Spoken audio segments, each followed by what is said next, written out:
Hey guys, Zomfox here, and today we're going to be doing the 2024 United Football League Training Camp Power Rankings video.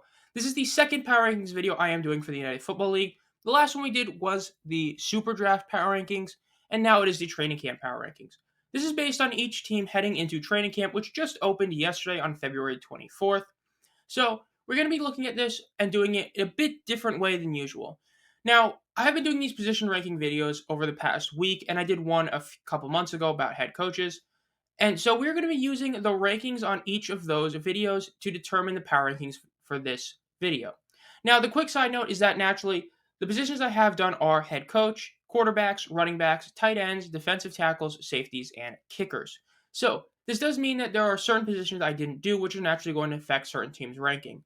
For instance, teams like the Battlehawks and Stallions naturally are going to lose the benefit of having a wide receiver ranking, as they would be 1 and 2 in those. And same with the Roughnecks and Defenders, who don't benefit from a defensive end ranking. So I will also mention, if I personally agree with this spot, that the objectivity of my rankings provides.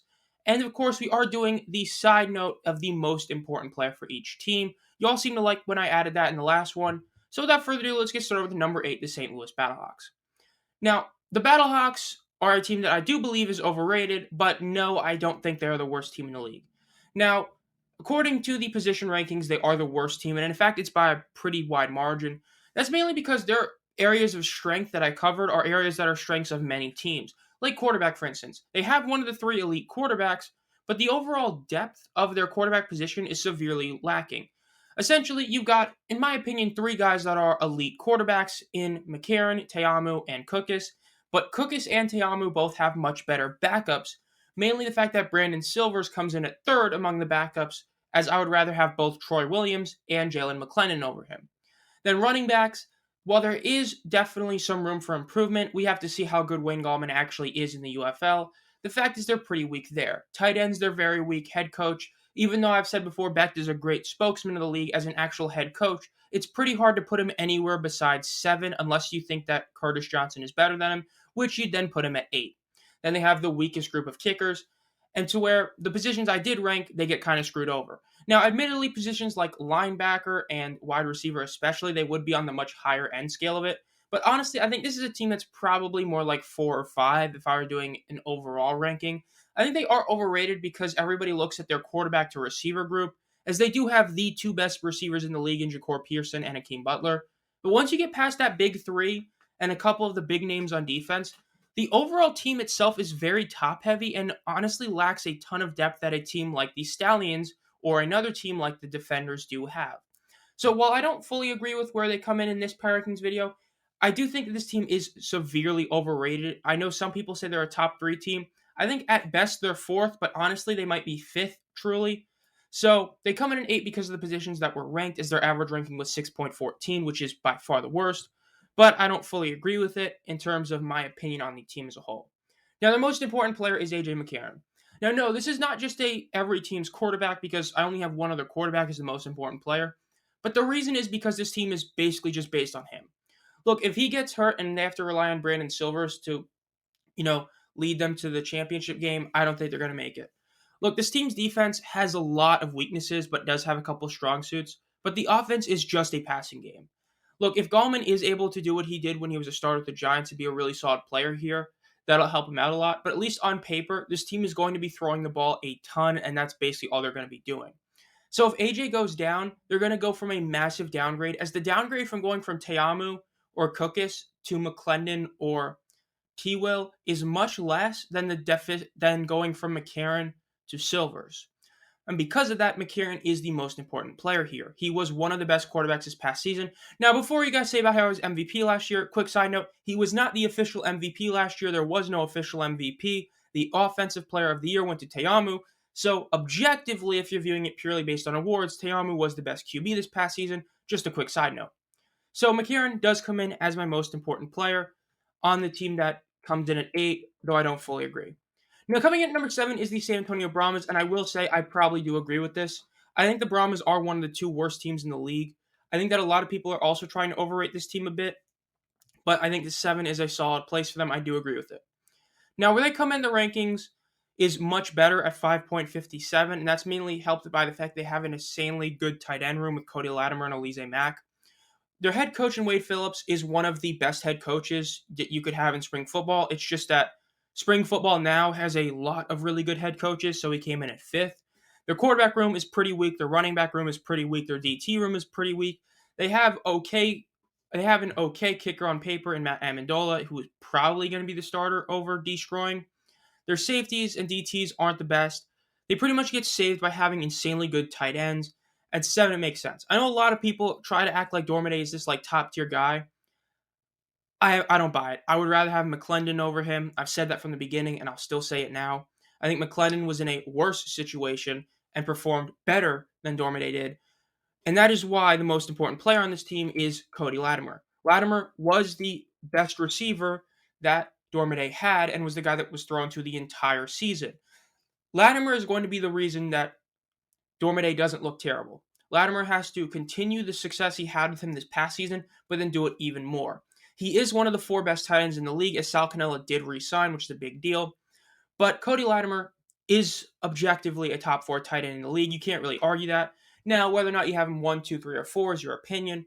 But the fact is that he is the most important player on this team because it's going to be basically just on him to see how good Dormade plays. If he's able to continue the great success he had with Dormade this past season, it'll be great. If not, they're probably going to fail because Dormade is the best quarterback on paper for the Brahmas, which isn't a good thing. So Latimer is the most important player on this team. Now, coming in number 6 is the Arlington Renegades, and honestly, I do kind of agree with this. Looking more and more on paper on their roster, I kind of feel like I've been giving them a huge benefit of the doubt based on them being defending champs. Now, I will say this. This position ranking was made before Sal Cannella re-signed, and since then, I'd say that the Renegades are probably closer to where I originally had them at about 4, maybe 5. So they come in at 8 in the tight ends because of that. As I said, this is based on when I did these, and I did these all, before the day of training camp, aside from safeties. So their tight ends would definitely move up to probably 4 because their backups would still be severely, insanely weak. So that's one of them. That, along with the Showboats, are the only 2 that their rankings have changed drastically since I did their videos. The Showboats with Trey Williams signing there. But the Renegades coming in at 6 with an average ranking of 4.86 is still not terrible. The fact is they have one of the best head coaches in the league. I do think people are overrating Stoops. The fact is you cannot put him at number 1 when you have a guy that's been to back-to-back champions, or has been a back-to-back champion.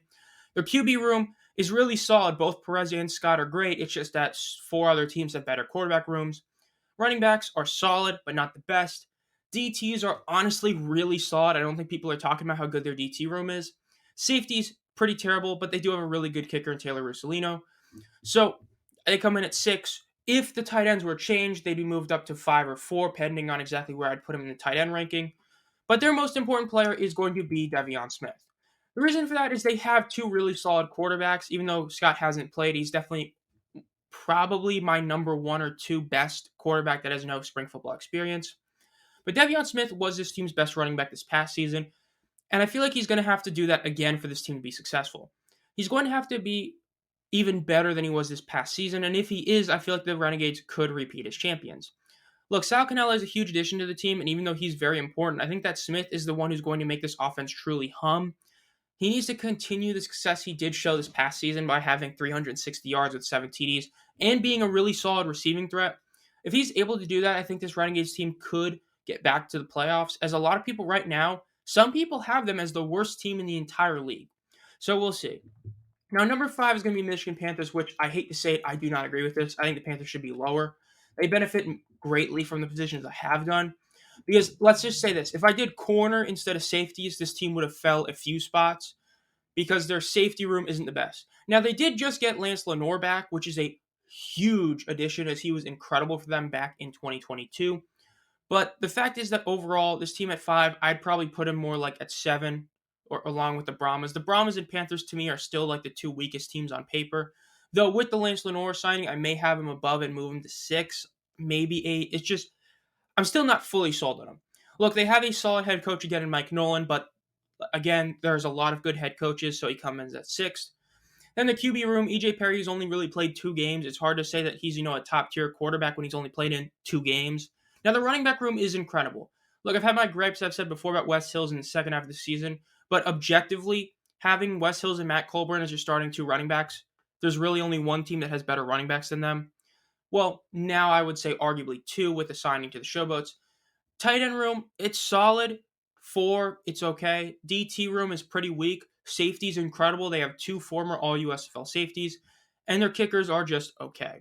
Again, this team I would have lower on my personal power rankings, not done based on the positions, just because I think that there's a certain areas are just kind of weak. I would rather have Corey Coleman than Lenore, but Lenore is still a really solid receiver to replace the now departed Corey Coleman. So I think that overall this team, the upside of the Panthers is that EJ Perry is what he was in that playoff game, which is he is a really good quarterback. If he is that good, this team definitely can make the playoffs. But I feel like the top two teams in the USFL conference are just way too good. But their most important player is Frank Gidno. Look, he was the DPOY this past season. He was the man that made the defense run. He was the only player to have 100 tackles in the USFL this past season, and he still had 3 TFLs, a sack, 3 picks, and 2 forced fumbles, and 5 passes defended. One of the few guys that had at least one in all those key stats. So he's the reason this defense was great. Look, Breland Speaks is a monster, and he's great, but Gidno is the most important player on this defense. There's a reason he won DPOY. He needs to continue the success he had this past season and try to get back-to-back DPOYs. He is the most important player on this team. Because at the end of the day, going from Perry to Etling, we can't really say it's a massive downgrade or upgrade yet, because Perry has barely any experience in the UFL. So Frank Gidna is the most important player on this team. Now, number 4 is going to be the Houston Roughnecks, which I don't know. I kind of would put them a bit lower, but honestly, maybe not. Look, the Roughnecks, it's very weird because they're the one team where it's like everywhere people don't talk about, they're incredible, but everywhere where you do talk about it, they're not. I.e., head coach and quarterback. They have the worst head coach and the worst quarterback. Now, again, Curtis Johnson, as I said before, is easily the worst head coach we've seen in spring football. He's way better than Kirby Wilson. He's way better than I thought he was last year, and he's way better than any of the 3 bad coaches the XFL had this past season. Their quarterback room is insanely weak. Look, Reed Sinnett being your projected starter is not good, but running back room, you have Mark Thompson, you have TJ Pledger, and Ezra Gray. They easily are the best running back room in the league. They have the best running back in the league by far, in my opinion, to Mark Thompson.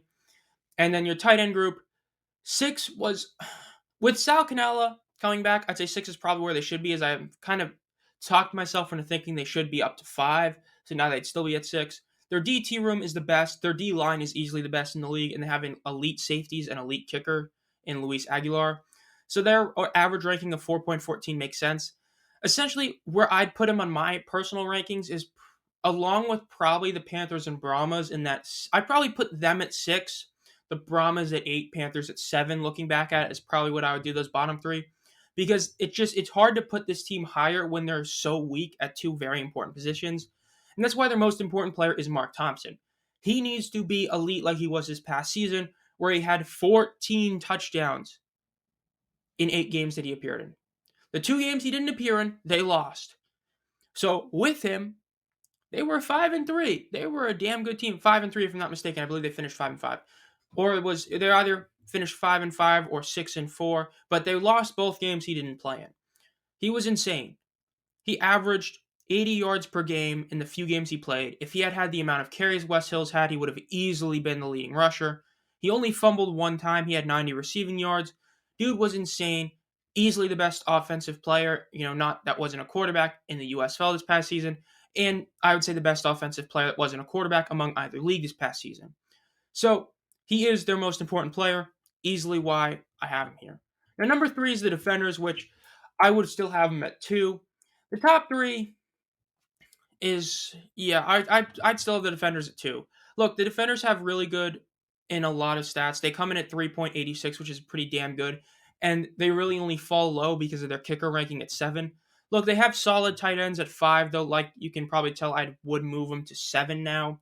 Their DT room is good, not as good as their defensive end room or linebacking room, as they suffer a lot from me not doing those 2 positions, because their linebackers and especially their outside linebackers, oh my God, their outside linebackers are crazy. And their defensive ends are insane. But they still have Reggie Barlow, who I have as the second best coach in the league. They have the third best quarterback room, in my opinion. They have the top fourth best running back room, but they do have one of the best running backs in the league. So I have them at 3. Now, their most important player was hard to find, but I'm putting Trent Harris. Why? Why Trent Harris? It's because how does he fit with this team? Look, in terms of a big name, he is probably the biggest name guy they added this offseason, and he's, I think, the most important. I was debating him and Boogie, but at the end of the day, they have Davin Bellamy, who is one of the best outside linebackers in the league. So the question is, how well does Trent Harris fit here?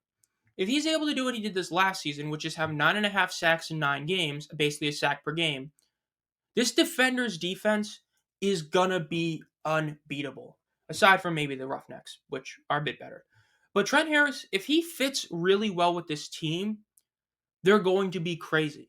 But if he doesn't really gel well here, it's one of those big additions, those early draft pick guys that you got, that's kind of wasted. Because on paper, this is basically as good as you can get to add. You had a great defensive line, you had a great front seven. Now you're adding who objectively or on paper is one of the best to the team. You took him away from going to San Antonio, which, let's be honest, we all knew he was going to go there if he wasn't drafted early. So, how well does he fit here? Abram Smith is great, but I don't think he's the most important because they have multiple quarterbacks who can run the ball to at least kind of offset something if Abram Smith went down. If Te'amu went down, I like Jalen McClendon a lot. I don't think that's a super bad downgrade. Their receiving core and tight end core is overall solid. I'm putting Trent Harris the most important player. This is the hardest to pick, but I'm putting him at Trent Harris. Now, the Stallions fall one spot, which, as you can probably guess, I don't agree with. I'd still have them at 1. They suffer because I did the safety ranking and not wide receiver ranking, because wide receivers, they would have been at 2nd, and safeties, they come in at 7. If I did corners, they probably would have finished at 1, because they have insanely good corners. They come in at 2 based on the positions I did. They have the best head coach, the 2nd best quarterback room, the 3rd best running back room, the best tight end room, but they also suffer a bit in DT. Kicker, they're 4th, average 3.43. Nothing to scoff at, but they're 2.